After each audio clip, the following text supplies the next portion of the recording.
I was yesterday, I'll tell you now, in Edmonton. Thank you. So what happened, Monday night, we were having the celebration of Chama's 60th birthday. So I was up late. And I get a text, it's urgent, please call me back. David Pinson, he's one of the shluchim in Edmonton. I've been around, I got to tell you, Edmonton is a very difficult shlichus, and it just got way more difficult now because the main patron, the Germazian family, hit tremendous financial difficulties. As everybody knows their story. They built Edmonton Mall and in New Jersey, and there's a school there that they paid. There's a local day school, it's like a Herzliya, and there's another Torah day school. It's called Menorah, and there's a kollel, like literally in life, they're from Lakewood, that they paid for and brought them out, the stipends, everything, overnight, no chinuch, no nothing. So now they have to educate their children at home. I'll talk about it on Shabbos. I mean, I was blown away from these chevra. So what I get the phone, what's the phone call? That David, he tells me that his son's bar mitzvah is Wednesday night. His son is a gifted child. I'll tell you the story of him not now. I'm murdered in myself the birth of this child. Not for now. And his favorite author is Tzvi Freeman. Imagine that? He's a 13, 12. Tzvi Freeman writes chassidus and he's brilliant, he's poetic, and he's nuanced. For a 12-year-old kid, a favorite author. Well, and Tzvi developed tremendous migraine. The doctor says he cannot travel.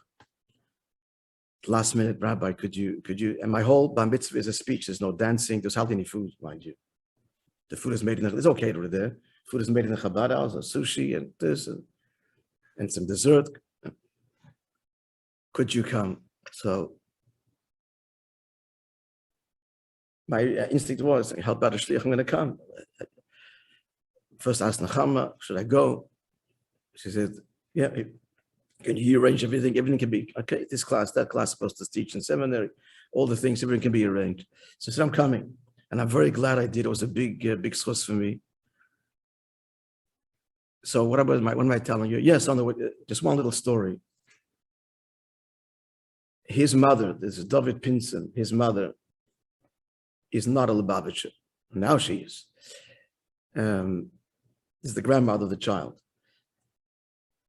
She comes from Chernobyl Chassidim.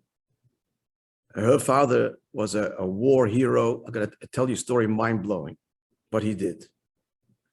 And he lived in Crown Heights. He didn't have a beard as a from Yid, and he had a grocery store on Albany Avenue. When he died, it closed. This is in the 50s and 60s. But she grew up in Crown Heights, the mother. And I don't know if she went to Beis Shifka or not. I think she went to Beis Yaakov. I have to get that point clear. Anyway, but she got, became a chassidus kind of on her own. I'm just going to tell you this one story. So the father is not a Lubavitcher, but he was a hero. The man was a hero, but he saved Jews with his bare hands. Pogroms and then he fought. Okay, not for now. It's just an incredible story.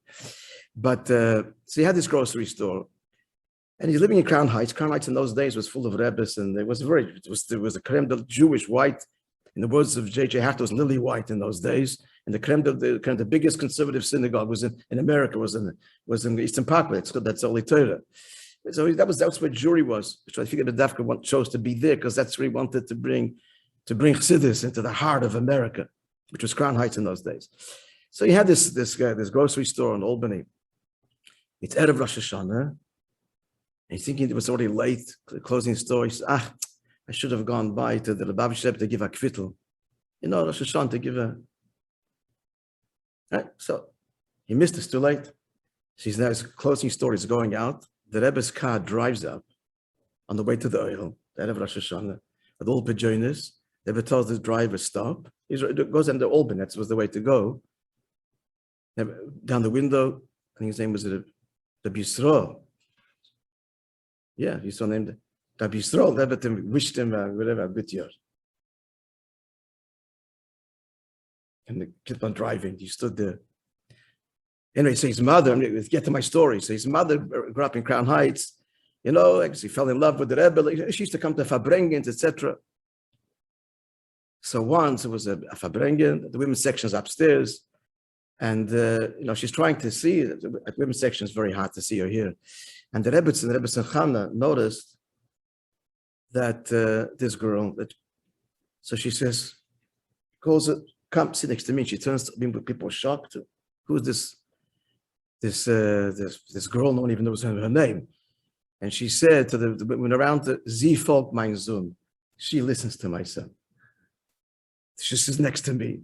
She had to by their windows there looking down.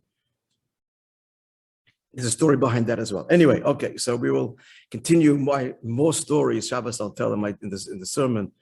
And today, Friday at 5, I got, he wanted to pay me. Of course, he said, give to MTC, give to MTC, but I'm not taking, where's the money coming from? From the mitzvah money that came in. I'm not taking any money for you. So I should pay you for this wonderful visit.